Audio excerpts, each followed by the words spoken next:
कि अल्लाह की अदालत में हमें और आपको हुकूकुल इबाद के बारे में भी सवाल का जवाब देना पड़ा। और हुकूकुल्लाह जिसका ताल्लुक अल्लाह से है उसका भी सवाल होगा। अगर हमने नमाज नहीं पढ़ी, ये हुकूकुल्लाह है, इसका सवाल होगा। जानबूझ करके हमने रमजान का रोजा अगर छोड़ दिया, हमें उसका भी हिसाब देना पड़ेगा। हमारे माल पर ज़कात फर्ज थी और हमने ज़कात नहीं दी, ज़कात में टाल मटोल की, ज़कात में चोरी की, उसका भी हमको हिसाब देना पड़ेगा। हमारे पास इतनी ताकत है कि हम हज कर सकते थे और हमने हज नहीं किया, ये भी, इसका भी हिसाब हमको देना पड़ेगा। ये हुकूकुल्लाह में से। लेकिन जो हुकूकुल इबाद से जिसका ताल्लुक होगा, अगर हमने किसी का पैसा लेकर के हमने नाजायज तरीके से उस पर जुल्म किया हो, किसी को जबान से तकलीफ पहुंचाई हो, किसी को गाली दी हो, किसी की इज्जत पर हमला किया हो, किसी की गीबत की हो, किसी का कर्जा लेकर के बैठ गए होंगे, किसी की जमीन पर नाजायज कब्जा कर लिया होगा, किसी का वरासत में जो हक बनता था बहन का, बेटी का, उसका हमने हक नहीं दिया होगा, तो ये हुकूकुल इबाद है और इसका हिसाब हमें कयामत के दिन देना भी पड़ेगा। और अगर हमने दुनिया में नहीं दिया है तो हमें बहुत खतरनाक कीमत चुकानी पड़ेगी। आपका कटिहार शहर और आपका ये जिला कटिहार नेपाल बॉर्डर से बहुत ज्यादा दूर नहीं। नेपाल का पैसा आप इंडिया में लेके आए, कोई लेने के लिए जल्दी तैयार नहीं होगा। बॉर्डर पे चाहे कोई ले ले, लेकिन दूर कोई लेने के लिए तैयार नहीं। करेंसी अलग अलग। आप हज करने जाते हैं, उम्रा करने जाते हैं, आपको यहीं से रियाल लेना पड़ता है। 24-25 रुपये का एक रियाल आपका मिलता है। आप सऊदी अरब में जाकर के कोल्ड ड्रिंक मांगेंगे, पानी मांगेंगे और इंडिया का 500 का नोट दिखाएंगे, गांधी जी का फोटो दिखाएंगे, वो कहेगा नहीं भाई, वो कहेगा माफ करो मैं ये नहीं ले सकता, ये हमारे देश की करेंसी नहीं है, आपको सऊदी अरब का रियाल देना पड़ेगा। मेरे प्यारे साथियों, हमने हुकूकुल इबाद में अगर कोई कोताही की होगी तो कयामत के दिन हम पैसे के बदले पैसा दे करके छूट नहीं पाएंगे। वहां हमारे पास दुनिया की करेंसी नहीं होगी, वहां की करेंसी क्या होगी? आइए अल्लाह के रसूल की हदीस की रोशनी में आपको समझाने की कोशिश करते हैं। अल्लाह के प्यारे नबी अपने सहाबा से पूछते हैं, अतदरून मल मुफलिस, क्या तुम जानते हो मुफलिस कौन है, गरीब कौन है, फकीर कौन है? साहबा ने कहा अल्लाह के रसूल, गरीब वो आदमी है जिसके पास रुपया पैसा ना हो, दिरहम ना हो, दिनार ना हो। आपने फरमाया अल मुफलिसु फी उम्मती मन याती यौमल क़ियामति बिसलातिन व सियामिन व सदक़तिन। मेरी उम्मत में सबसे गरीब आदमी, सबसे फकीर आदमी, सबसे कल्लाश आदमी वो होगा जो कयामत के दिन नमाज भी लेकर के आएगा, रोजा भी लेकर के आएगा, सदका खैरात भी लेकर के आएगा, दान वगैरह भी उसने दिया होगा। वयाती कद शतम हाजा व क़ज़फ़ हाजा व अकल माला हाजा, लेकिन किसी को गाली दिया होगा, किसी पर झूठा इल्जाम लगाया होगा, किसी का माल नाजायज तरीके से खाया होगा। हाजा मिन हसनाती व हाजा मिन हसनातिही, उसकी नेकियां उन लोगों को बांट दी जाएंगी, उसकी नमाजें दे दी जाएंगी, उसका रोजा दे दिया जाएगा, उसका सदका खैरात दे दिया जाएगा जिन लोगों को उसने हक मारा होगा। फ़इन फ़नियत हसनातुहु, और जब उसकी नेकियां खत्म हो जाएंगी और अभी भी कुछ लोग लाइन में खड़े हैं, ऐ अल्लाह इसने मेरा भी हक मारा था, ऐ अल्लाह इसने मेरे हुकूकुल इबाद पर हमला किया था, ऐ अल्लाह इसने मुझे भी ज़बान से तकलीफ पहुंचाई थी। अल्लाह के रसूल फरमाते हैं फिर उन लोगों के गुनाह इसके ऊपर ला दे जाएं, जिसको इसने जिसका हक मारा होगा उन तमाम लोगों के गुनाह इसके ऊपर लादे जाएंगे। और वो इंसान जो दुनिया से नेकियां लेकर के चला था, रोजे लेकर के चला था, नमाज लेकर के चला था, सदका और खैरात लेके चला था, अब उसका हाल क्या हो जाएगा? वो गुनाहों से लथपथ हो जाएगा, वो गुनाहों से भर जाएगा। सुम्मा युतरहु फिन्नार, और फिर उसको जहन्नम में फेंक दिया जाएगा। अल्लाह, ये है हुकूकुल इबाद में कोताही का अंजाम। मेरे प्यारे, आप जानते हैं इस्लाम में शहीद का कितना बड़ा मकाम है? जो अल्लाह की राह में शहीद हो जाए, कुरान कहता है वला तक़ूलू लिमन युक़तलु फी सबीलिल्लाहि अमवात, जो अल्लाह की राह में शहीद हो जाए उनको मुर्दा न कहो, बल अहयाउन इंदा रब्बिहिम युरज़क़ून, वो अपने रब के पास जिंदा हैं, वो अपने रब के पास बड़ी बेहतरीन जिंदगी गुजार रहे हैं, अपने रब के पास वो रोजी पा रहे हैं। वो अल्लाह के नबी हदीस में फरमाते हैं जो अल्लाह की राह में शहीद हो जाता है उन शुहदा की रूहों को अल्लाह ताला परिंदों के अंदर डाल देता है और वो परिंदे जन्नत की सैर करते हैं, जन्नत के बागात की सैर करते हैं। इतना बड़ा मकाम है शहीद। लेकिन अगर शहीद भी हुकूकुल इबाद में कोताही करेगा, अल्लाह के प्यारे नबी फरमाते हैं युग़फ़रु लिश्शहीद कुल्लु ज़ंबिन इल्ला दईन, जो अल्लाह की राह में शहीद हो जाता है उसके सारे के सारे गुनाह माफ हो जाते हैं, मगर कर्जा माफ नहीं होता।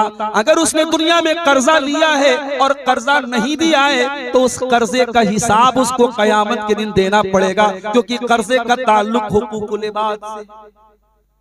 हमारे यहाँ बाप के मरने के बाद औलाद आपस में झगड़ा करती है, ये खेत मेरा है, ये मकान मेरा है, ये जायदाद मेरी है। आज बाप की जायदाद की बड़ी चिंता है तुम्हें, बाप के कर्जे की भी चिंता है। पता लगाओ तुम्हारे बाप ने किससे किससे कर्जा लिया था। अल्लाह के नबी ने फरमाया आप दुआ करते रहो, आप कर्जे से अल्लाह ताला की पनाह मांगा करते थे, अल्लाहुम्मा इन्नी अऊज़ु बिका मिनल महतम वल मगरम। हर नमाज में आप ये दुआ करते थे, अल्लाह मैं तेरी पनाह चाहता हूँ गुनाहों से और मैं तेरी पनाह चाहता हूँ कर्जे से। कर्जा बड़ी खतरनाक चीज है मेरे। इसलिए इस्लाम का कानून है इंतकाल के बाद सबसे पहला काम क्या किया जाएगा, मरने वाले की तजहीज़ व तकफीन उसके माल से की जाएगी। मरने वाला जो माल छोड़ के जाएगा उसी माल में से उसकी कब्र तैयार होगी, उसका कफन तैयार होगा, उसका जनाजा तैयार होगा। हाँ कोई रिश्तेदार जिम्मेदारी ले ले, बेटे जिम्मेदारी ले ले, अलग बात है, वरना पहला काम क्या किया जाएगा, उसके कफन दफन का इंतजाम उसके माल में से। दूसरा काम क्या किया जाएगा, अगर मैयत के ऊपर कर्जा है तो कर्जों का पता लगा करके कर्जा अदा किया जाएगा। तीसरा काम ये किया जाएगा, अगर मैयत ने वसीयत की थी, अपनी कोई जमीन कब्रिस्तान को दे रहा था, ईदगाह को दे रहा था, मस्जिद को दे रहा था, मदरसे को दे रहा था, किसी गरीब को दे रहा था, तो ये देखा जाएगा जो उसने वसीयत की है अगर उसके पूरे माल का 1/3 से ज्यादा वसीयत की है तो 1/3 से ज्यादा जो वसीयत है उसको इनवैलिड और अवैध माना जाएगा। अगर मान लो वो 30 लाख रुपया छोड़ के गया है तो 10 लाख रुपये से ज्यादा की वसीयत वो नहीं कर सकता, अगर करेगा तो नहीं माना जाएगा। सिर्फ 10 लाख, अगर 30 लाख छोड़ के गया है तो 10 लाख रुपये की वसीयत पर अमल किया जाएगा। उसने अगर ईदगाह में दिया था ईदगाह में दे दिया जाएगा, कब्रिस्तान के लिए दिया था कब्रिस्तान में दे दिया जाएगा, मस्जिद के लिए बोला था मस्जिद के लिए दे दिया। यहाँ एक मसला और याद रखो, हमारे यहाँ कुछ लोग अपने बेटों को वसीयत कर देते, बेटी को वसीयत कर देते, मेरे मरने के बाद ये वाला खेत मेरे बड़े बेटे को दे देना, ये वाला मकान मेरे छोटे बेटे को दे देना। ला वसीयत ले वारिसिन, अल्लाह के रसूल की हदीस है, जो वारिस है, बेटा वारिस है, बेटी वारिस है, आप बेटा और बेटी को वसीयत नहीं कर सकते। बेटा बेटी तो ऑटोमेटिक आपकी वरासत में हिस्सा पाएंगे। वसीयत हमेशा गैर वारिस को की जाती है। मिसाल के तौर पर अगर आपने कोई बच्चा गोद ले लिया है, बच्चा अगर आपने पाला है, कोई बच्चा अगर आपने गोद ले लिया है, पाल सकते हैं, शर्त यह है कि आप उस बच्चे की वल्दियत में अपना नाम नहीं लिखवाएंगे। बच्चे का बाप जो है वो ओरिजिनल बाप, उसका नाम वही चलेगा, आप अपना नाम नहीं चला सकते। अब ये अलग बात है, हमारे देश में चूंकि कानूनी पेचीदगी बहुत सारी आती है, आधार कार्ड पे, पैन कार्ड पे, राशन कार्ड पे आपने अपना नाम चढ़वा लिया हो तो वो एक मजबूरी की सूरत में तो जायज हो सकता है। लेकिन जहाँ इस्लामी तौर तरीके पर वल्दियत, जैसे निकाह के टाइम आपको अगर वल्दियत जाहिर करना है तो वहाँ पे आप ओरिजिनल जो बाप है उसी का नाम आप लेंगे, आप असल बाप का नाम बच्चे के साथ डालेंगे। आपके पाल लेने से वो आपका बच्चा नहीं और ना आपका वो वारिस बनेगा। आप अगर बे औलाद भी हैं और आपने कोई बेटा पाल लिया है तो वो आपका वारिस नहीं होगा। आप अपने माल की वसीयत अगर करना चाहें तो उस बच्चे को जिसको आपने पाला है उसको 1/3 यानी 30 लाख अगर आपने छोड़ा है तो 10 लाख तक आप वसीयत कर सकते हैं, उससे ज्यादा आप वसीयत नहीं कर सकते, वो बाकी सारा माल वारिस। तो ये तीसरा काम करना। चौथा काम क्या करना है? वरासत तकसीम की जाएगी और ये वरासत जितना जल्दी मुमकिन हो मरने वाले के मरने के बाद तकसीम कर दी जाएगी। आज बाप मर जाता है, 20-20 साल तक वरासत का बंटवारा नहीं होता है और बूढ़ी माँ कहती है नहीं मेरे सब बच्चे मेरे साथ रहेंगे, मैं अलग अलग नहीं करना चाहती हूँ। माँ का एहतराम अपनी जगह है, माँ की इज्जत अपनी जगह है, मगर शरीयत का कानून यही है कि मरने वाले की वरासत जो माँ का हक है वो माँ के नाम कर दिया जाए और जो बेटों का है वो बेटों के नाम कर दिया जाए। मुंबई में हमारी जमात के बहुत मशहूर आलिम हैं डॉक्टर उबैदुर रहमान मदनी हफिज़हुल्लाह, उनके वो रहने वाले यूपी के, उत्तर प्रदेश के सिद्धार्थ नगर के रहने वाले हैं। बाप का इंतकाल हुआ, बंबई से फ्लाइट पकड़ के यूपी आए, बाप के जनाजे में शामिल हुए, जनाजे की नमाज पढ़ाई, शाम हुई, सारे भाइयों को इकट्ठा किया, पूरा जायदाद का, जमीन का, माल का कैलकुलेशन किया और सारे भाइयों में बांट दिया। गांव वाले हैरान, ये कैसा तरीका है? बाप का भी सुबह इंतकाल हुआ और शाम को इन्होंने वरासत बांट दी। कहा यही सही तरीका है, यही कुरान और हदीस का।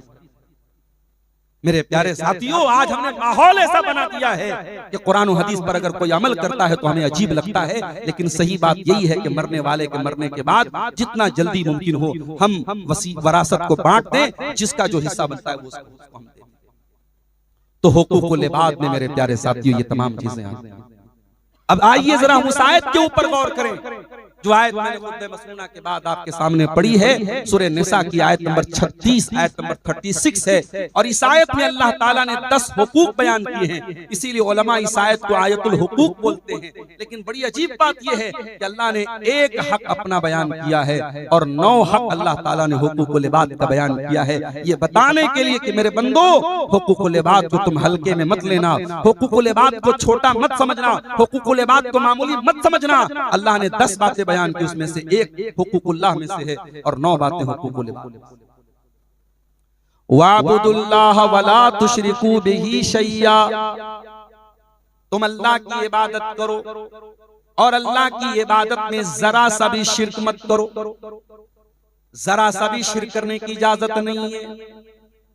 ड्राइवर गाड़ी चला रहा है, सामने से बिल्ली रास्ता काट दे और ड्राइवर के दिमाग में ये आ जाए बिल्ली ने रास्ता काट दिया तो बड़ा खतरा हो गया, अब सामने एक्सीडेंट भी हो सकता है। ये सोच भी मेरे प्यारे साथियों तौहीद के खिलाफ। माँ बच्चे को मालिश कर रही है और मालिश करने के बाद माँ अपने बच्चे की पेशानी पर काजल का टीका लगाती है। पूछो क्यों लगाती हो? कहती काजल का टीका लगाने से नजर नहीं लगती है। पूछो तुमको किसने बताया? क्या कुरान ने बताया? क्या नबी ने बताया? क्या सहाबा ने बताया कि बच्चे को काजल का टीका लगाने से तुमको नजर नहीं लगेगी? मेरे प्यारे भाइयों, मेरी प्यारी माँ और बहनों, ये बच्चे को नजर से बचाने के लिए काजल का टीका लगाना ये भी तौहीद के खिलाफ है, ये भी शिर्क की एक किस्म है। मैं ये नहीं कह रहा हूं कि ये इतना कर देने से कोई इस्लाम से खारिज हो गया। शिर्क की भी बहुत सारी कैटेगरी होती है, मगर ये भी एक तरीके का शिर्क है कि आप एक काजल के टीके के बारे में ये अकीदा रखें कि काजल का टीका हमारे बच्चे को नजरे बस से बचाए। बहुत सारे समाज में, मुसलमानों के मुआशरे में शादीशुदा औरतें मंगलसूत्र पहनती हैं। पूछो ये क्या है? कहती सुहाग की निशानी। माफ करना, इस्लाम में औरत के लिए सुहाग की उसके जिस्मानी एतबार से कोई निशानी नहीं। सुहाग की निशानी न तेरा मंगलसूत्र है, न तेरे हाथ की चूड़ी है, न तेरे बालों का गजरा है, न तेरा जेवरात है। इस्लाम में शादीशुदा औरत की कोई ऐसी जाहिरी निशानी नहीं है। और ये मंगलसूत्र आपके इस्लाम का कोई, इसका कोई कॉन्सेप्ट नहीं, ये गैर मुस्लिमों के यहाँ एक कॉन्सेप्ट है। उनके यहाँ मंगलसूत्र जो होता है उसके बारे में ये अकीदा होता है कि जब तक मंगलसूत्र है गले में तब तक मंगल मंगल रहेगा। पत्नी जो है वो पति के उसके शादी में उसके सुहाग में रहेगी। उनके यहाँ यह अकीदा होता है। हमारे यहाँ अगर औरतें इस नीयत से पहन रही हैं, माला पहन सकती हैं और लॉकेट पहन सकती हैं, कोई हर्ज की बात नहीं है, लेकिन मंगलसूत्र जो इस अकीदे के साथ पहना जा रहा है ये गलत है और ये भी तौहीद के खिलाफ है। ये बड़ी बारीक चीज है, कभी कभी ज़बान से निकलने वाली एक चीज भी हमें शिर्क के दायरे तक पहुंचाती है। अभी मेरा एक प्रोग्राम था जबलपुर में, मध्य प्रदेश में। इत्तेफाक से जिस दिन प्रोग्राम था हम लोग, मैं उस दिन खाली था, मैंने टाइम दे दिया। अब उन लोगों को मालूम नहीं था जहां पे प्रोग्राम का स्टेज लगा वहां पे ख्वाजा साहब के मानने वाले थे। अब ख्वाजा साहब के मानने वाले उसी दिन वो उर्स मना रहे थे। उन्होंने कहा कि ये वहाबी लोगों की चाल है, वहाबी लोगों ने जानबूझ के आज के दिन प्रोग्राम रखा है। अब वो लोग बिल्कुल विरोधी हो गए, हम साहब प्रोग्राम नहीं होने देंगे। मुझे लोगों ने फोन किया, मैंने कोई मसला नहीं, आप प्रोग्राम वहां से हटा दीजिए, मस्जिद में रख लीजिए, हमें कोई प्रॉब्लम नहीं, मस्जिद में रख लीजिए। प्रोग्राम हुआ मस्जिद में। तो जब मैं वहां जबलपुर गया तो क्या देख रहा हूँ साहब, बड़े बड़े डीजे लगे हुए हैं, साउंड लगा हुआ है, और ख्वाजा साहब के नाम पे जो है उनके गीत बज रहे हैं और कव्वाली बज रही है, और कहीं शरबत कोई पिला रहा है, कोई चाट खिला रहा है, कोई जो है सब्जी पूड़ी खिला रहा है, ख्वाजा साहब के नाम पे खिलाया जाए। कुरान कहता है इन्नमा हर्रमा अलैकुमुल मैता, ऐ ईमान वालो तुम पर अल्लाह ताला ने मुर्दार हराम किया है। मुर्दार हराम है, मरा हुआ जानवर जिसको अल्लाह के नाम से ज़बह न किया गया हो, जो खुद से मर गया हो, वो मुर्दार तुम्हारे लिए हराम है। वद्दम, और खून भी हराम है, बहता हुआ जो खून होता है वो हमारे लिए हराम है। हाँ, कलेजी की शक्ल में वो खून जमा हुआ है वो हलाल है, लेकिन बहता हुआ जो जानवर का खून है वो हराम है। वलहमल खिंजीर, और सुअर का गोश्त हराम है। वमा उहिल्ल बिही लिगैरिल्लाह, और जिस चीज पर अल्लाह के सिवा किसी और का नाम लिया जाए, ख्वाजा साहब का नाम लिया जाए, बड़े पीर साहब का नाम लिया जाए, किसी नबी का नाम लिया जाए, किसी वली का नाम लिया जाए, किसी देवी का नाम लिया जाए, किसी देवता का नाम लिया जाए, ईसा मसीह का नाम लिया जाए, किसी का भी नाम लिया जाए, वमा उहिल्ल बिही लिगैरिल्लाह, जिस तरीके से मुर्दार हराम है, जिस तरीके से खून हराम है, जिस तरीके से सूअर का गोश्त हराम है, उसी तरीके से जिस चीज पर गैरुल्लाह का नाम लिया जाए वो चीज। मुसलमानों, आज तुम ख्वाजा मोइनुद्दीन अजमेरी के नाम पे तुम बिरयानियां बंटवा रहे हो। जो ये काम कर रहा है उसे शर्म से चुल्लू भर पानी में डूब मरो। अरे उससे बड़ा फ्रॉडिया कौन होगा, उससे बड़ा धोखेबाज कौन होगा जो नमाज में कहता है इय्याका नअबुदु व इय्याका नस्तईन, ऐ अल्लाह हम तेरी ही इबादत करते हैं और तुझी से मदद मांगते हैं। और जब मस्जिद के बाहर निकलता है तो किसी को ख्वाजा गरीब नवाज कहता है, किसी को गौसे आजम कहता है, किसी को दस्तगीर कहता है। कभी मदीने जा करके वहां गुंबद खजरा के सामने हाथ बांध करके दुआएं करता है अल्लाह के रसूल से। मेरे प्यारे साथियों, कुरान कह रहा है वाबुदुल्लाह वला तुशरिकू बिही शैया, अल्लाह की इबादत करो और अल्लाह के साथ जर्रा बराबर भी तुम शिर्क मत। ये मत भूल जाओ कि तुम ला इलाहा इल्लल्लाह के मानने वाले। सर पे टोपी लगा लेने से और गोश्त खा लेने से तुम मुसलमान नहीं हो जाओगे जब तक तुम शिर्क से अपने दामन को नहीं बचाओगे। दुनिया का सबसे बड़ा पाप यही शिर्क है मेरे प्यारे साथियों। अगर तौबा किए बगैर दुनिया से मर गए और शिर्क से तौबा नहीं की तो अल्लाह ताला क्या बचने का, नजात का कोई रास्ता नहीं। इसीलिए अल्लाह के प्यारे नबी फरमाते हैं मन क़ाला ला इलाहा इल्लल्लाहु खालिसन मिन क़िबली नफ्सिही दखलल जन्नह, जो ला इलाहा इल्लल्लाह पढ़ेगा, जो तौहीद का इकरार करेगा और मरते दम तक तौहीद पर कायम रहेगा, जो शिर्क नहीं करेगा वो जन्नत में जाएगा। ऐ बरारी वालों, वो हरिशपुर वालों, इस तौहीद की हिफाजत करना और अल्लाह का शुक्र अदा करना, ये तौहीद आपको फ्री में मिल गई है। आपको इसके लिए कोई मेहनत नहीं करनी पड़ी, कोई कुर्बानी नहीं देनी पड़ी। आपके बाप भी तौहीद पर थे, आपके दादा भी तौहीद पर थे, आप तौहीद वाले घराने में पैदा हुए और आपके घर में शिर्क नहीं हो रहा है, तो ये बहुत बड़ी नेमत है। इस नेमत की कदर करना मेरे भाइयों, और अपनी आने वाली नस्लों को भी तौहीद सिखा करके जाना। कहीं ऐसा ना हो आपका बच्चा बेंगलोर में पढ़ रहा है, आपका बच्चा मुंबई में जॉब कर रहा है, आपका बच्चा कलकत्ता में जॉब कर रहा है और आपने उसकी तरबियत मजबूत नहीं की, और जहां पर वो जॉब कर रहा है या जहां पे वो पढ़ाई कर रहा है वहां के एटमॉस्फेयर से और वहां के माहौल से प्रभावित होकर, मुतासिर होकर आपका बेटा तौहीद को छोड़ दे और वो शिर्क वाले काम करने लगे, मज़ारों पर भी सजदे करने लगे, पत्थर के बुतों के आगे सजदे करने लगे, गैर मुस्लिमों के त्योहार में भी शिरकत करने लगे, और आपका बेटा आपसे कहे अब्बा आप तो बहुत कट्टरपंथी हैं, हम लोग तो बड़े लिबरल और सेकुलर हैं। अगर आपका बेटा ऐसा सेकुलर और लिबरल बन रहा है कि अपने दीन और ईमान से समझौता कर रहा है, तो ये बहुत बड़े खतरे की घंटी है मेरे प्यारे साथियों। अपनी तौहीद की भी हिफाजत करो और अपनी आने वाली नस्लों की भी तौहीद की हिफाजत करो। आज हालात बहुत नाजुक हैं। बिहार और झारखंड के छोटे छोटे गांवों से अब ये खबरें आ रही हैं, मुसलमान लड़की व्हाट्सएप पर किसी से चैटिंग करती थी, गैर मुस्लिम लड़का था, भाग गई उसके साथ, और अगले दिन जाकर के थाने में उसने कहा कि मैं हिंदू धर्म स्वीकार कर रही हूँ, मैं इस्लाम को छोड़ रही हूँ, मैं जो है इसके साथ शादी कर रही हूँ, इस्लाम और ईमान को त्याग रही हूँ, और मीडिया वाले उसको कवरेज, ऐसे मामला है। तो अगर यही उल्टा हो जाए तो साहब वो बहुत बड़ा जुर्म हो जाएगा। और अगर मुसलमान लड़की जाकर के इस तरीके से इस्लाम को छोड़ दे तो मीडिया वाले हाथों हाथ लेते हैं और उसको खूब प्रचार करते हैं। ये हालात क्यों आए हैं मेरे प्यारे साथियों? इसलिए कि हमने आज अपने बच्चों और बच्चियों को दीन की तालीम देना बंद कर दिया है। आज हमारे घरों में दीन की तालीम ना के बराबर है तौहीद की तालीम ना। और मैंने जुमा के खुतबे में जो बात कही थी फिर से कह रहा हूं, अपने जुमा के खुतबे के निजाम को मजबूत बनाओ मेरे प्यारे साथियों, और जुमा की नमाज में औरतों को जरूर शामिल करो। ये बहुत जरूरी चीज है, वरना आने वाले वक्त में आपको पछताना। वाबुदुल्लाह वला तुशरिकू बिही शैया, तुम अल्लाह की इबादत करो और अल्लाह के साथ किसी को शरीक मत करो। उसके बाद फरमाया वबिल वालिदैन एहसाना, और अपने माता पिता के साथ, अपने माँ बाप के साथ तुम अच्छा सलूक करते रहो। जरा गौर करो मेरे भाइयों, हुकूकुल इबाद का नंबर आया तो अल्लाह ताला ने सबसे पहले माँ बाप का जिक्र किया, इसलिए कि सारे लोगों में हुकूकुल इबाद में अगर पहला नंबर किसी का तो आपके माँ बाप का है। जिस माँ ने 9 महीने आपको पेट में रखा है, जिस बाप ने खून पसीने की कमाई से आपको चलना सिखाया है, जिस बाप ने आपको जिंदगी की धूप छांव से गुजरना सिखाया है, उस बाप की कदर करो, उस माँ की कदर करो। मैं ये नहीं कहता कि आज नौजवान नस्ल अपने माँ बाप से मोहब्बत नहीं करती है, बहुत सारे अच्छे बच्चे भी हैं माँ बाप से बहुत प्यार करते हैं। मगर एक बात बोलता हूँ, जो मोहब्बत माँ बाप अपनी औलाद से करते हैं, औलाद वो मोहब्बत चाह करके भी अपने माँ बाप से नहीं कर सकती।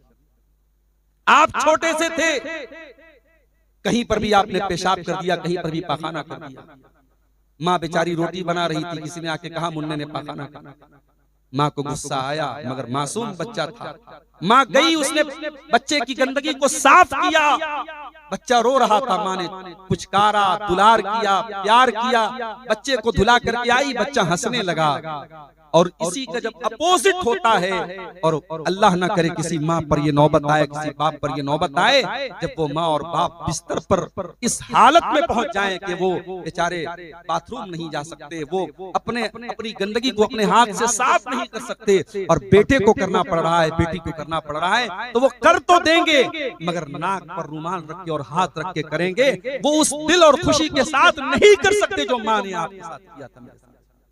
ये फर्क है माँ की मोहब्बत में और आपकी माँ से मोहब्बत में। मेरे प्यारे साथियों, जब तक माँ बाप जिंदा है उनकी कदर करें।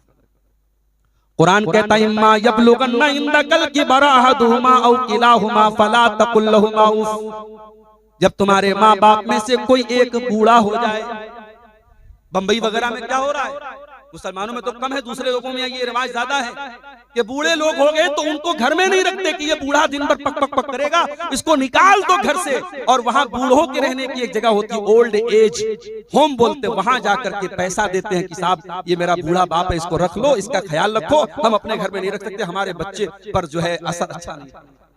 अल्लाह, इंसान इतना गिर जाए, बूढ़े माँ बाप तेरे घर के लिए बोझ बन गए। और उसी हमारे उत्तर प्रदेश की धरती पर ऐसा वाकया भी हमने देखा है, मुसलमान घर में ऐसा वाकया देखा है, बाप चला गया, बूढ़ी माँ बची थी बेचारी, 70-75 साल की उम्र हो गई थी बूढ़ी माँ की बेचारी, उसका पेट सही नहीं रहता था, कहीं पर भी गंदगी कर देती थी, पाखाना कर देती थी, और इकलौता बेटा था और बहू थे।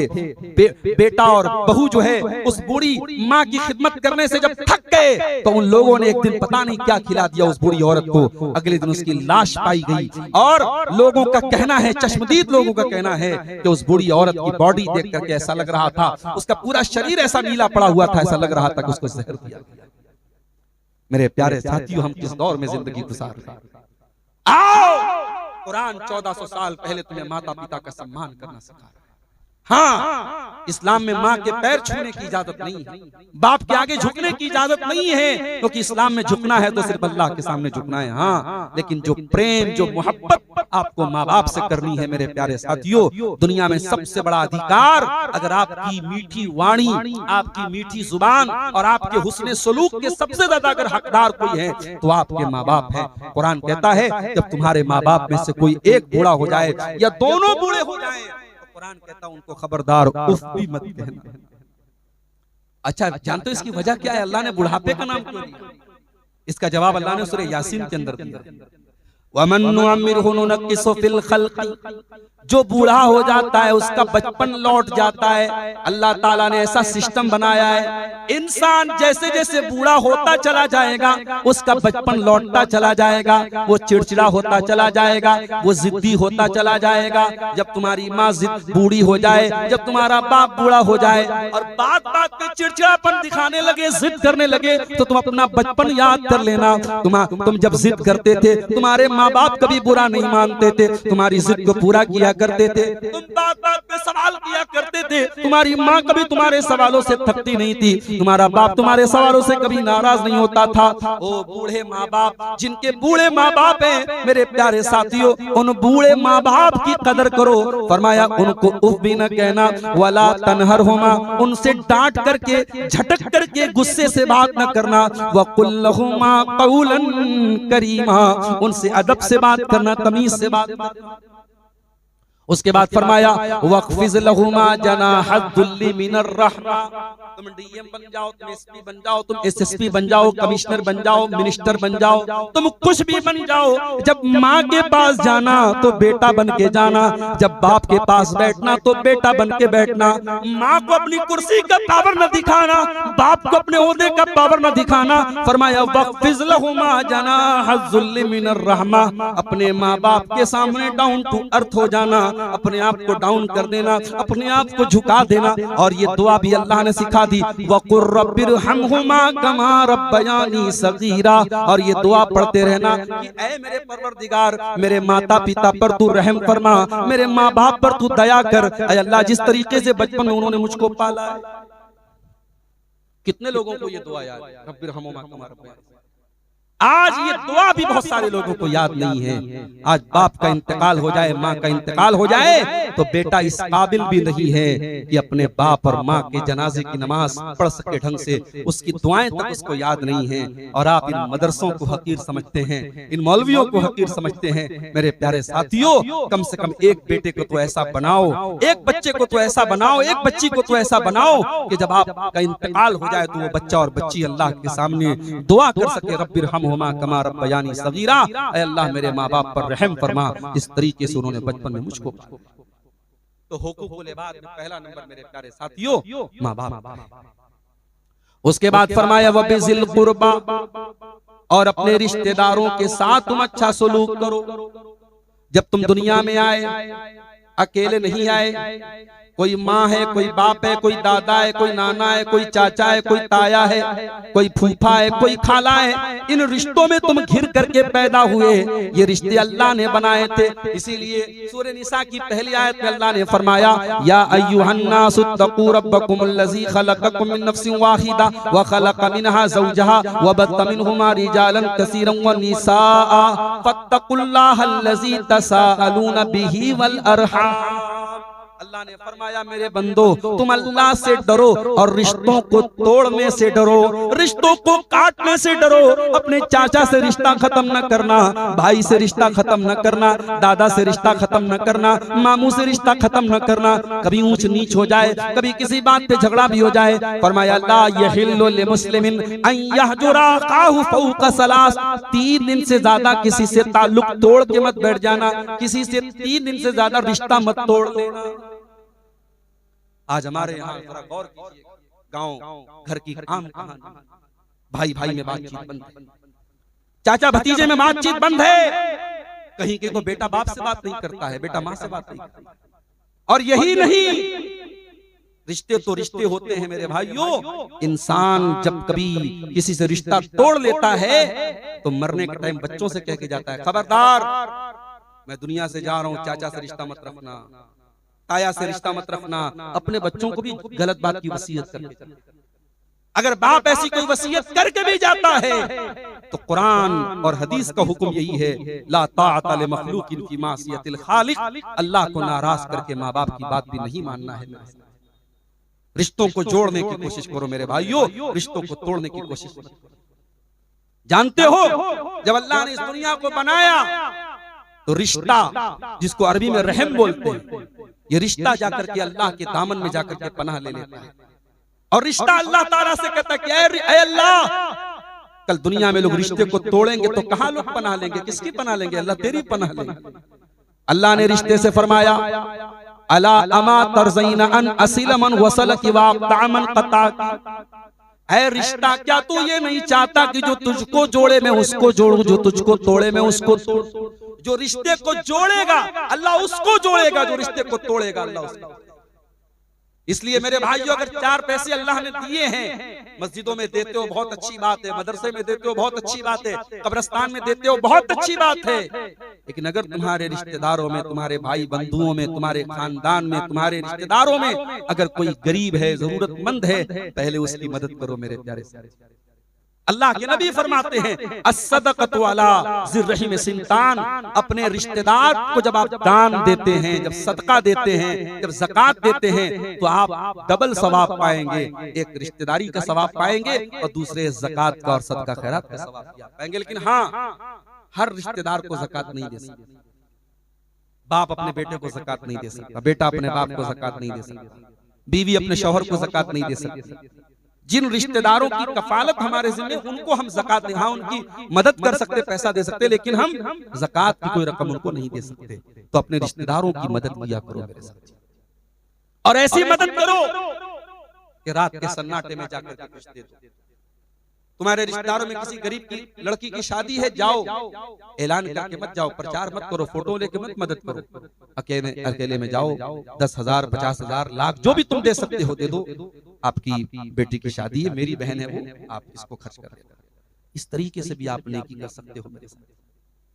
जुमा का दिन था, आज आपने फजर की नमाज अगर मस्जिद में पढ़ी होगी और इमाम साहब ने सूरे दहर पढ़ाई होगी दूसरी रकात में, तो ये आयत भी आपने सुनी होगी, वयुतइमून अत्ताआम अला हुब्बिही मिस्कीनन व यतीमन व असीरा। अल्लाह के नेक बंदे गरीबों को खाना खिलाते हैं, यतीमों को खाना खिलाते हैं, कैदियों को खाना खिलाते हैं, और जब खाना खिलाते हैं तो क्या कहते हैं, इन्ना ला नुरीदु मिनकुम जज़ाअन वला शुकुरा इन्ना नखाफु मिन रब्बिना यौमन अबूसन कमतरीरा।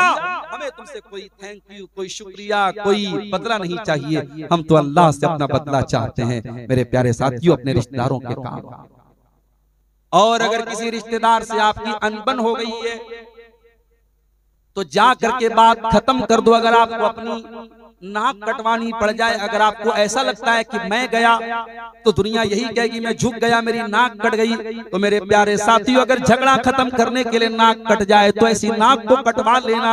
अगर दुनिया की नजर में तुम झुक गए तो झुक जाना, मगर बात को खत्म कर देना, इसके बदले में तुमको जन्नत में महल मिलेगा। अल्लाह के नबी फरमाते हैं अना ज़ईमुन बिबैतिन फी रबदिल जन्ना, मैं जन्नत के किनारे उस एक मकान की गारंटी देता हूँ उस इंसान को, मन तरकल मिरा व इन कान मुहिqqन, जो हक पर होने के बावजूद झगड़ा छोड़ दे। आप हक पर है, आप सही हैं, सामने वाला गलत है, लेकिन अगर आप झगड़ा खत्म कर दें जाकर के, भाई चलो जो हुआ सो हुआ, बात खत्म करो, अगर आपने झगड़ा खत्म कर दिया, मेरे प्यारे साथियों, दुनिया की बड़ी से बड़ी दौलत इसके सामने क्या हैसियत रखती है। नबी ने फरमाया जन्नत में आपको महल मिलेगा। आज कलकत्ता जैसे शहर में बॉलीवुड का एक्टर शाहरुख खान जब अपना होटल लेता है, तो कलकत्ता में गया तो लोगों ने मुझको दिखाया कि कई करोड़ का ये होटल जो है शाहरुख खान ने लिया है। आज कलकत्ता जैसे शहर में करोड़ों का कोई होटल अगर कोई ले रहा है तो बॉलीवुड का एक एक्टर ले रहा है जिसके पास करोड़ों की दौलत है। मेरे प्यारे साथियों, मैं कहता हूँ ये करोड़ों के होटल और ये अरबों की दौलत जन्नत के 1 स्क्वायर फीट एरिया के मुकाबले भी कुछ नहीं है। अल्लाह के नबी ने फरमाया लमौज़ सौतिन फिल जन्ना, जन्नत में एक कोड़ा रखने की जगह, जन्नत में 1 स्क्वायर फीट का एरिया दुनिया की तमाम नेमतों से बेहतर है। मेरे प्यारे साथियों, अगर अपने रिश्तेदार से झगड़ा खत्म करने पर आपको जन्नत में एक मकान मिल रहा है तो ये घाटे का सौदा नहीं है। जाओ और बात खत्म कर दो। चाचा से अगर बिगाड़ है तो बिगाड़ खत्म करके दोस्ती कर लो, भाई से अगर बातचीत बंद है जाके बात खत्म कर लो। मेरे भाइयों, यकीन करो आपके कारोबार में भी बरकत होगी, आपकी रोजी रोटी में भी बरकत होगी। जब खानदान में मेल और मोहब्बत होगा, आपकी उम्र में भी अल्लाह ताला बरकत देगा, आपकी रोजी रोटी में भी बरकत देगा। एक मिसाल याद आई, हजरत आयशा रज़ी अल्लाह ताला अन्हा, उनका एक मर्तबा कुछ इख्तिलाफ हो गया उनके भांजे के साथ, हजरत अब्दुल्लाह बिन जुबैर।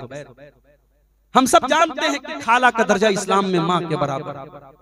खाला जो होती है माँ की बहन, उसका दर्जा माँ के बराबर है। हजरत आयशा खाला थी, उनकी बहन हजरत अस्मा के बेटे अब्दुल्ला बिन जुबैर थे। और अब्दुल्ला बिन जुबैर रज़ी अल्लाह तआला अन्हु बड़े पाए के सहाबी हैं। उन्होंने हजरत आयशा की किसी बात पर एतराज कर दिया और बड़े सख्त अल्फाज में कह दिया कि मैं आयशा को रोकूंगा, मैं अपनी खाला को रोकूंगा और ये काम नहीं करने दूंगा। हजरत आयशा को ये बात पता लगी, हजरत आयशा को बहुत बुरा लगा और उन्होंने बड़े गुस्से में कसम खा के कहा कि आज के बाद मैं अब्दुल्ला बिन जुबैर से बात नहीं करूंगा। सहाबा थे तो इंसान, सहाबा कोई फरिश्ते नहीं थे, हमारी और आपकी तरह वो भी इंसान थे। उनके बीच में भी नाराजगी होती थी, झगड़ा होता था। हजरत आयशा अपने भांजे से नाराज हो गई। हम और आप होते तो सोचते क्या फर्क पड़ता है, खाला अगर नाराज हो जाए तो हो जाए। अगर हम पैसे वाले हैं, अगर हम इज्जत वाले हैं, अगर हमारा समाज में नाम है तो हम किसी के सामने झुकने वाले नहीं हैं। मगर वो सहाबा थे। हजरत आयशा से जब नाराजगी हुई, अब्दुल्ला बिन जुबैर को अपनी गलती का एहसास हुआ, आए अपनी खाला के पास, ऐ मेरी खाला जान मुझे माफ कर दीजिए, मैंने गलत बात बोल दी, मुझे ऐसा नहीं बोलना चाहिए था, ऐसा जुमला नहीं इस्तेमाल करना चाहिए था। उन्होंने बहुत माफी मांगी, मगर अब हजरत आयशा अपने भांजे को माफ करने को तैयार नहीं हुई। आखिर में अब्दुल्ला बिन जुबैर ने एक आइडिया लगाया, उनके दिमाग में एक आइडिया आया। उन्होंने दो सहाबा से बातचीत किया। ये कौन दो सहाबा थे? एक का नाम मोहम्मद इब्न मसलमा था, दूसरे का नाम मुझे याद नहीं आ रहा है। दो लोग थे। ये दोनों सहाबी जो थे ये अल्लाह के रसूल के नानिहाल से इनका ताल्लुक। नानिहाल समझते हैं आप?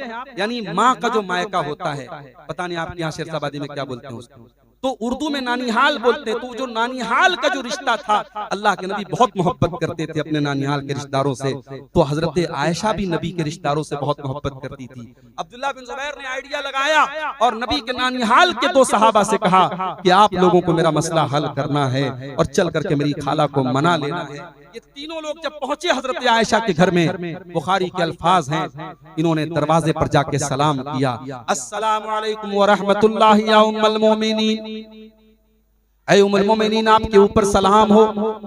हजरत आयशा ने सलाम का जवाब दिया। इन्होंने कहा अनदखुल, क्या हम अंदर आ जाएं? हजरत आयशा तो अंदर थी, उनको पता नहीं था कि इब्ने जुबैर भी आए हैं, मेरे भांजे भी आए हैं। उन्होंने कहा ठीक है अंदर आ जाओ। जब ये तीनों लोग अंदर गए, अंदर पर्दा लगा हुआ था, पर्दे के उस पार हजरत आयशा थी, इस पार तीनों लोग। जरा गौर करो, नबी की बीवी है, सबकी माँ है, पूरी उम्मत की माँ है, और जाहिर है कि हजरत अब्दुल्ला बिन जुबैर के सामने हजरत आयशा उम्रदराज भी है।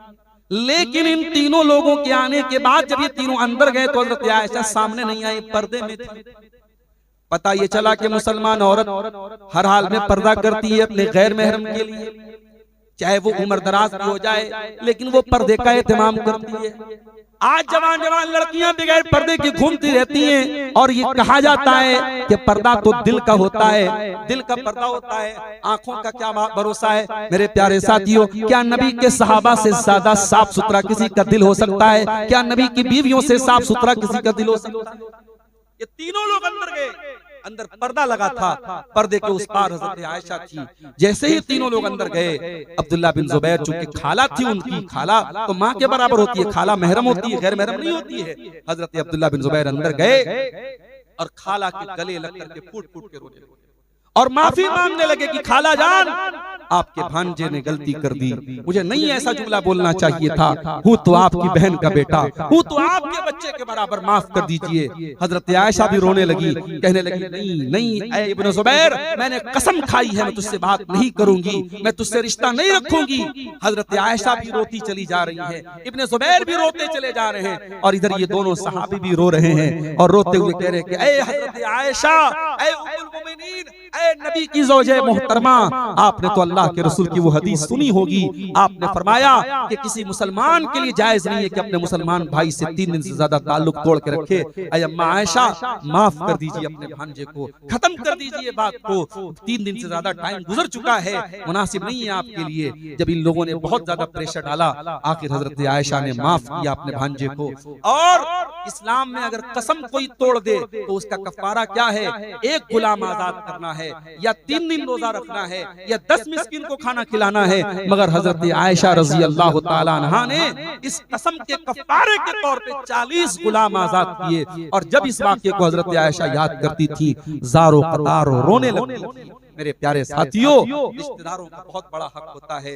जब आप अपने सुख दुख में देखें कि आपका रिश्तेदार किस हाल में है, उसके सुख दुख का जरूर ख्याल करें। हुकूकुल इबाद में अल्लाह ताला ने वालिदैन के बाद दूसरे नंबर पे जिक्र किया है रिश्तेदार।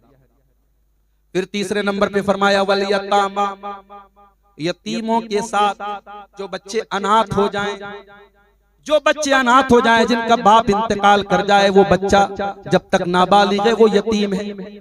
उस यतीम बच्चे के साथ तुम अच्छा सलूक करो। अगर मदरसे में कोई यतीम बच्चा पढ़ रहा है, हो सके तो उसकी पढ़ाई का खर्चा जा करके उठा लो, उसके अनाज का खर्चा जा करके उठा लो, उसकी खुराकी की फीस जा करके अदा कर दो। किसी यतीम के काम आ जाओ, किसी यतीम के साथ जुल्म न करो, किसी यतीम के साथ अन्याय न करो। यतीम का बड़ा हक है मेरे प्यारे सारे। मगर आज समाज इस कदर जलील हो चुका है कि बाप की जिंदगी में अगर कोई भाई मर जाए तो दूसरा भाई अपने ही यतीम भतीजों से कहता है, जाओ तेरा बाप मर गया, अब तेरे बाप की मेरे बाप की जायदाद में तुम लोगों का कोई हिस्सा नहीं बनता है। अपने ही यतीम बच्चों, अपने ही यतीम भतीजों को अपने बाप की जायदाद में से धक्का देके निकाल दिया। और वहां पे लोगों को शरीयत याद आती है कि शरीयत का कानून यही है कि बाप की जिंदगी में बेटा मर जाए तो फिर दादा की वरासत में पोतों का हक नहीं। मेरे प्यारे साथियों, इस्लाम के कुछ कानून ऐसे भी हैं जो आपके ईमान की और आपकी इंसानियत की परीक्षा लेने। जब ये मौका आ जाए और किसी का भाई अपने बाप की जिंदगी में मर जाए तो वहां भाई को ये सोचना चाहिए कि जो हमारा भाई मर गया है, अगर मैं मरा होता और मेरे बच्चे आज अगर यतीम हुए होते तो क्या होता। वहां परीक्षा दादा की है। दादा को ये चाहिए कि जब तेरा बेटा मर गया तेरी जिंदगी में और तेरे यतीम पोते पोतियां हैं तो तुझे तो इस्लाम ने ऑप्शन दिया है, तू अपनी वरासत में 1/3 हिस्सा तू वसीयत कर सकता है। वहां पे दादा को चाहिए कि अपने पोतों और पोतियों के नाम वो वसीयत कर दे। 1/3 तक तो कर ही सकता है। और दादा अगर नहीं भी करता है तो वहाँ चचा लोगों की और जो उस मरहूम भाई की जो और भाई लोग हैं उनके ईमान की परीक्षा है। मेरे प्यारे साथियों, मगर हम इसका समाज में उल्टा देखते हैं। हम ये देखते हैं अपने ही यतीम भतीजों को लोग निकाल देते हैं, उनको बाप की जायदाद में हिस्सा। और वहाँ कहते हैं साहब शरीयत का यही कानून है। जिंदगी में शरीयत का कोई कानून याद हो चाहे न याद हो, यहाँ पे जरूर उनको कानून याद आ जाता है और कहते हैं नहीं साहब आपका हिस्सा नहीं बनता है। मेरे प्यारे साथियों, वो यतीम है और यतीम का बड़ा हक है। नबी ने कहा यतीम के सर पे मोहब्बत से हाथ फेर दो, अल्लाह तुम्हारे दिल की सख्ती को दूर कर। उसके बाद फरमाया वल मसाकीन, और मिस्कीनों और गरीबों के साथ भी तुम अच्छा सलूक करो। तुम अगर पैसे वाले हो, तुम्हारा मकान बहुत अच्छा है, तो जो गरीब है, जो कमजोर है, जो बेचारा झोपड़ी में रहता है, उस बेचारे को हकीर न समझो। अपनी दौलत पर तुम अहंकार न करो, गुरूर न करो। उस गरीब की मदद करो। मदद नहीं कर सकते तो कम से कम बेइज्जती मत करो, इंसल्ट मत करो। उसके बाद फरमाया वल जारि जिल कुर्बा, और अपने उन पड़ोसियों के साथ भी अच्छा सलूक करो जो पड़ोसी भी हैं और रिश्तेदार भी हैं। अगर आपके घर के बगल में आपका भाई रहता है तो पड़ोसी भी है, रिश्तेदार भी है, उसके साथ तुम्हें ज्यादा अच्छा सलूक करना। वल जारिल जुनुबी, और अगर पड़ोसी है लेकिन रिश्तेदार नहीं है तब भी उसके साथ अच्छा सलूक। पड़ोसी है और रिश्तेदार है तो डबल हक है, और पड़ोसी है और रिश्तेदार नहीं है तब भी हक है। यहाँ तक कि अगर पड़ोसी है और वो गैर मुस्लिम है, हमारी कास्ट का नहीं है, हमारे धर्म का नहीं है, तब भी मेरे प्यारे साथियों हमें उसके साथ अच्छा सलूक करना है। इस्लाम में धर्म और जात के आधार पे पड़ोसी को कोई तकलीफ पहुंचाने की इस्लाम में इजाजत नहीं है। अगर गैर मुस्लिम भी है तो उस पड़ोसी के साथ आपको अच्छा सलूक करना है।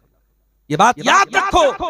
आज भारत में जितना भी नफरत का माहौल पैदा हो चुका है, लेकिन अगर आपके गांव में गैर मुस्लिम आपके साथ रहते हैं तो आपको उनके साथ वही भाईचारा और वही अखलाक अपनाना है जो इस्लाम आपको शिक्षा देता है और तालीम देता है। पड़ोसी का बहुत बड़ा हक है। आप पेट भर के खाएं और आपका पड़ोसी भूखा रहे, ये इस्लाम की तालीम नहीं है मेरे प्यारे साथियों। चाहे वो रिश्तेदार हो, चाहे रिश्तेदार ना हो, मुसलमान हो चाहे ना हो, अगर पड़ोसी है तो उसका बहुत बड़ा हक। अब 2-3 चीजें और बयान करके मैं बात खत्म करूंगा। अल्लाह ने फरमाया वस्साहिब बिल जंबी, जो आपके सफर का साथी है, आप ट्रेन में जा रहे हैं, दिल्ली जा रहे हैं, कलकत्ता जा रहे हैं, ट्रेन में आपके साथ जो आदमी बैठा है उसको तकलीफ मत पहुंचाओ, उसके साथ कोई बुरा सलूक मत करो। अब जब ट्रेन में और बस में सफर करने वाले के साथ आपको अच्छा सलूक करना है तो आपकी जो पत्नी है, जो वाइफ है आपकी, वो तो सारी जिंदगी आपके सफर में आपकी हम सफर हैं। इसीलिए उलमा ने इस आयत की तफसीर में लिखा कि वह साहिब बिल जम में बीवी भी शामिल है, जो आपकी जिंदगी भर की हम सफर है। बीवी के साथ अच्छा सलूक करो, बीवी को नौकरानी मत समझो, बीवी को गुलाम मत समझो, बीवी को ऐसा मत समझो कि तुम आका हो वो तुम्हारी नौकरानी है। बीवी से मोहब्बत करो, बीवी को इज्जत दो। अल्लाह ने फरमाया तुम्हारे पहलू के जो साथी हैं उनके साथ भी तुम अच्छा। उसके बाद फरमाया वपनी सबील, और अगर कोई परदेसी है, कोई दूसरे स्टेट से दूसरे इलाके से आया, मेहमान बन के आया, मेहमान की इज्जत करो, परदेसी के काम आओ। वमा मलकत ऐमानुकुम, और जो तुम्हारे गुलाम है, तुम्हारी लौंडियां हैं, जो नौकर चाकर हैं, अपने नौकरों के साथ भी तुम अच्छा सलूक करो। अगर आप कोई कंपनी चलाते हैं, कोई ऑफिस है आपका, कोई कारखाना है आपका, और आपके अंडर में कुछ लोग काम करते हैं, तो अपने नौकरों के साथ भी आप अन्याय मत कीजिए, अत्याचार मत कीजिए। जुमा के खुतबे में आपने वाकया सुना कि गुलाम को सहाबी ने ज्यादा सजा दे दी, तो नबी ने फरमाया कयामत के दिन उसका अंजाम भुगतना पड़ेगा। इसीलिए एक सहाबी ने जब अपने किसी गुलाम को बुरा भला कह दिया और उसकी माँ का नाम लेके ताना मार दिया, तो अल्लाह के नबी बहुत भड़क गए, बहुत नाराज हुए, और अल्लाह के प्यारे नबी सल्लल्लाहु अलैहि वसल्लम फरमाया कि ऐ अबू ज़र, तुमने बहुत गलत काम किया है, ये दौर जाहिलियत वाला काम है। ऐ अबू ज़र, ये गुलाम, ये नौकर, ये भी तुम्हारे भाई हैं। अल्लाह ताला ने तुमको ऊपर बनाया, उनको नीचे बनाया, उनको तुम्हारे मातहत बनाया है। लिहाजा जो खाओ उनको खिलाओ, जो पहनो उनको पहनाओ, और उनकी ताकत से ज्यादा उनके ऊपर बोझ मत डालो।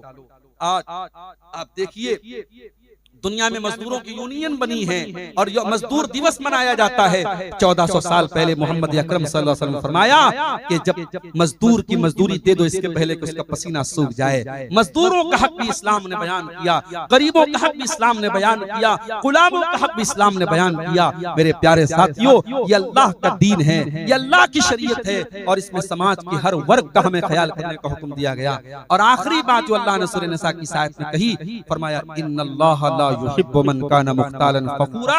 अल्लाह ताला किसी अहंकारी को, किसी घमंड करने वाले को, किसी गुरूर करने वाले को पसंद नहीं करता है। अहंकार करना इब्लीस का तरीका है, अहंकार करना कारून का तरीका है, गुरूर करना फिरौन का तरीका है। जिन्होंने गुरूर किया मिट्टी में मिल गए। कारून अपने खजाने के साथ जमीन में धंसा दिया गया, फिरौन पानी में डूबा करके मार दिया गया, इब्लीस हमेशा के लिए अल्लाह की बारगाह से धुतकार दिया गया।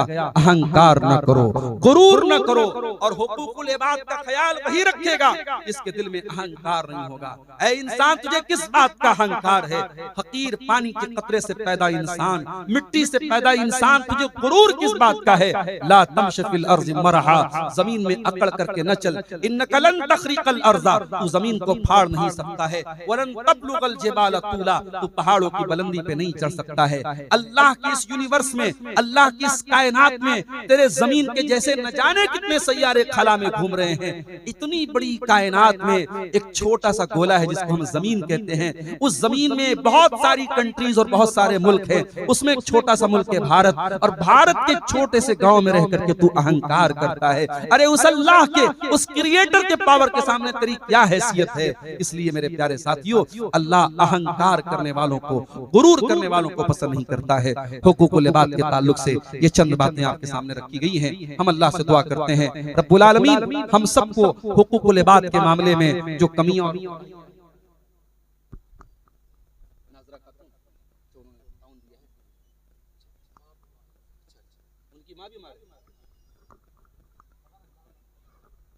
ये किसी नाजरा खातून नाम की खातून है, वो बीमार है, उनकी माँ बीमार हैं।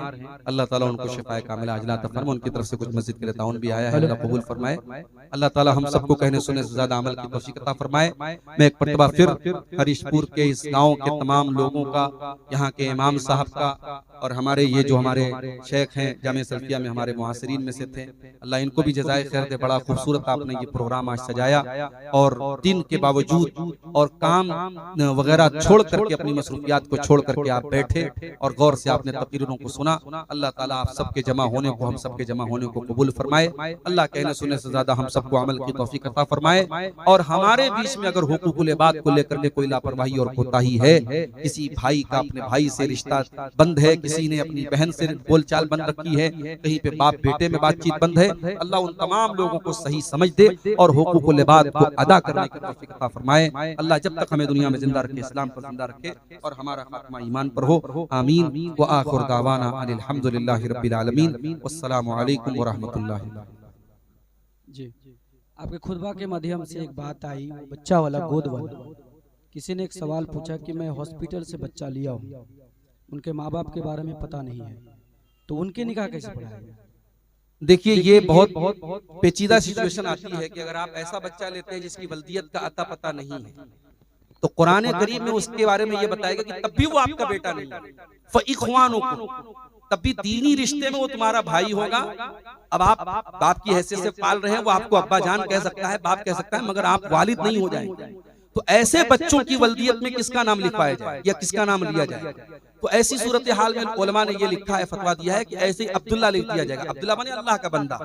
तो वहां पर भी इंसान अपना नाम नहीं लिखेगा, अब्दुल्ला लिख करके वल्दियत में दर्ज करेगा। जी, अगला सवाल है, कैंसर, कोढ़ या सांप के काटने से या आग से जलकर मरने से क्या इनके हिसाब किताब में कुछ कमी आएगी? देखिए, हिसाब किताब में कमी तो नहीं आएगी। हदीस में ये आता है कि जो पेट की बीमारी में इंतकाल कर जाए वो शहीद है, जो जल करके मर जाए वो शहीद है, जो अपनी जान बचाने के लिए कत्ल हो जाए वो शहीद है। तो यहाँ जो अल्लाह के रसूल ने शहीद कहा है, तो कैंसर वगैरह भी अगर पेट में है तो उस हदीस में जिसमें पेट की बीमारी का जिक्र आया है, तो उलमा ने कहा कि पेट के अंदर कोई भी बीमारी में अगर इंतकाल करता है तो उसमें कैटेगरी में आ जाता है। इसी तरीके से जो औरतें डिलीवरी, बच्चे की डिलीवरी के दौरान इंतकाल होता है, उनके बारे में भी अल्लाह के नबी ने फरमाया कि वो शहीद है। तो शहीद का मतलब क्या है? मतलब ये है कि अगर उस औरत की या उस मर्द की जिंदगी ईमान वाली थी, नेक अमल वाली थी, तो ये इस तरीके की जो मौत है ये उसके अच्छे अंजाम की तरफ इशारा है कि उसका खात्मा अच्छा हुआ है और अल्लाह ताला क्या उसके साथ मामला अच्छा होगा। लेकिन इंसान सारी जिंदगी कुछ ना करे, नेकियां ना करे, गुनाह पर गुनाह करता रहे और जल के मर जाए, तो हम ये थोड़ी बोल देंगे कि उसका हिसाब किताब नहीं।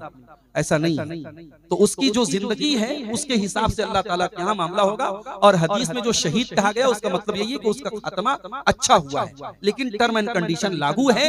एक इंसान अगर अपनी जिंदगी में ईमान पर था, नेक अमल करता था और उसका इंतकाल मान लीजिए अगर जुमा के रात में हुआ है, तो उसको भी अच्छे खात्मे की एक अलामत बताया गया है। अगर उसका इंतकाल कुरान पढ़ते हुए हुआ है, ये अच्छी अलामत है। अगर उसका इंतकाल इन चीजों में से किसी सूरत में हुआ है तो एक अच्छे खात्मे की अलामत है। जी, अगला सवाल है कि माँ या बाप में से उसके औलाद को उसको देख रेख करता है बुढ़ापे में, तो माँ बाप उनको ज्यादा जमीन अपनी दौलत में कुछ देता है जी, या भाई लोग खुशी से देता है या समाज के लोग दिलाता है, ये सही है? नहीं, देखिए सुनिए, अगर माँ बाप के ऐसा होता है समाज में कि एक बच्चा माँ बाप की ज्यादा केयर कर रहा है और दूसरे बच्चे माँ बाप के साथ उतनी केयर नहीं कर रहे हैं या गलत भी कर रहे हैं, तो बाप को क्या ये इजाजत है कि उस बेटे को जो उनकी खिदमत कर रहा है उसको अपनी वरासत में ज्यादा दे दे?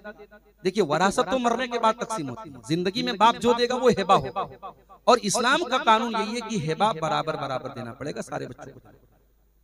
अब ये आप कह रहे हैं कि समाज खुश है, बच्चे खुश हैं, तब भी इसकी इजाजत शरई तौर पे नहीं है। और वो क्यों नहीं है वो भी सुनिए। इस्लाम में आपकी खिदमतों के हिसाब से आपको वरासत में हिस्सा नहीं मिलता। वरासत अल्लाह का बनाया हुआ सिस्टम है, उसमें हमें छेड़छाड़ करने की इजाजत है। मान लीजिए एक बेटा बाप का 40 साल का, अब 40 साल तक बेटा बाप के साथ रहा है, बाप की सेवा किया है, सब कुछ उसने किया, और मान लीजिए कि जब बाप मरा तो उसका कोई बेटा उसकी बीवी के पेट में, उसने तो बिल्कुल खिदमत नहीं की बाप की। वो पैदा भी हुआ है बाप के मरने के बाद, लेकिन जब वो पैदा होगा तो जितना 40 साल वाले बेटे को हक मिलेगा उतना ही बाप के मरने के बाद जो बच्चा जन्म लिया है उसको भी उतना ही हक। इसीलिए कुरान में जब अल्लाह ताला ने वरासत का कानून बताया तो अल्लाह ने कहा आबाउकुम व अबनाउकुम ला तदरुना अय्युहुम अक़रबु लकुम नफ़ा, कि तुम्हारे बाप में से और तुम्हारी औलाद में से कौन तुमको ज्यादा नफा के एतबार से तुम्हारे करीब है ये तुम नहीं जानते। ये हमारी बनाई हुई तकसीम है, इस पे तुम छेड़छाड़ मत करो। इसलिए हाँ, बाप ये कह सकता है अपने बच्चों से कि भाई मैं अल्लाह ताला क्या पकड़ मेरी हो इसलिए मैं ऐसा कोई काम नहीं कर सकता। आप लोग अपने इस भाई को, अगर ऐसा भी होता है जैसे 5 भाई हैं, एक भाई बहुत मजबूत है माली एतबार से और कुछ भाई कमजोर हैं। तो जो भाई मजबूत है, अगर वो अपनी सवाबदी से कि भाई हमें अल्लाह ताला ने पहले ही बहुत कुछ दिया है और हम माँ बाप की उतनी सेवा भी नहीं कर पाए, हमारा छोटा भाई है तो इसको हम बाप की विरासत में ज्यादा दे देंगे, वो आपस में ज्यादा दे दे वो चलेगा, लेकिन बाप को जिंदगी में ज्यादा नहीं देना चाहिए, वरना अल्लाह के उसके।